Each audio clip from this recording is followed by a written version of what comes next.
always came across as someone full of energy and life, and she's a very vibrant personality. She was somebody who loves playing softball. Softball is pretty much my entire life. Every day, I'm at a field, there's always stuff you could work on, always stuff you could get better on. I think she leads by example, and I think kids look to her, especially on the field in games. She knows where everybody's supposed to be and not just her, and that's something that I think makes her very valuable. Just kind of like a getaway from life. You just come out here and play. Nothing really goes through my head. I just like taking away all my life and just coming and playing for a couple hours a day.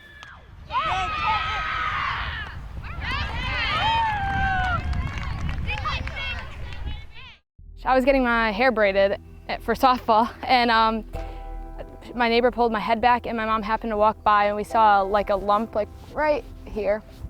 And I was like, it's nothing, it's nothing. I was trying not to worry about it, and then we went to the doctor, got an ultrasound, got a biopsy, ended up having thyroid cancer. I was mostly concerned with her as a person.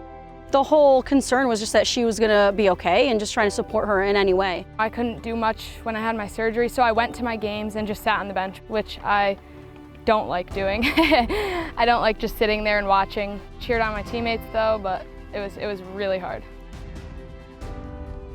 And then I went through radioactive iodine.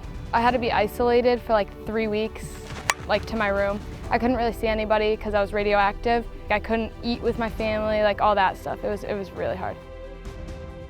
She's embraced the Bristol Central community, and she allowed it to work for her. So I think there were a lot of conscientious people in our building that realized that Kaley the person is what matters first, and I think that was a huge benefit to her recovery and mental state during that time.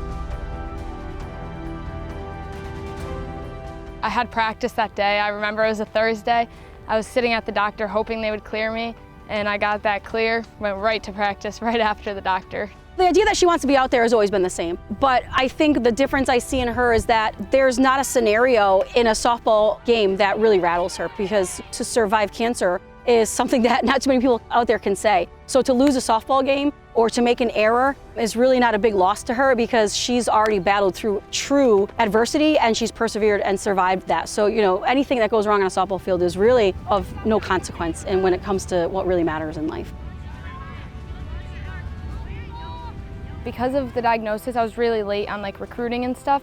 So, the day after I got cleared, I was supposed to go to Eastern's camp, and I wasn't gonna go. We called the coach and she was like, no, just come, do whatever you can. And I performed really well that day, and that's when I knew that that was where I was gonna end up. I think it's important to set goals, and I think Kaley's goal of playing in college, that was an attainable goal for her.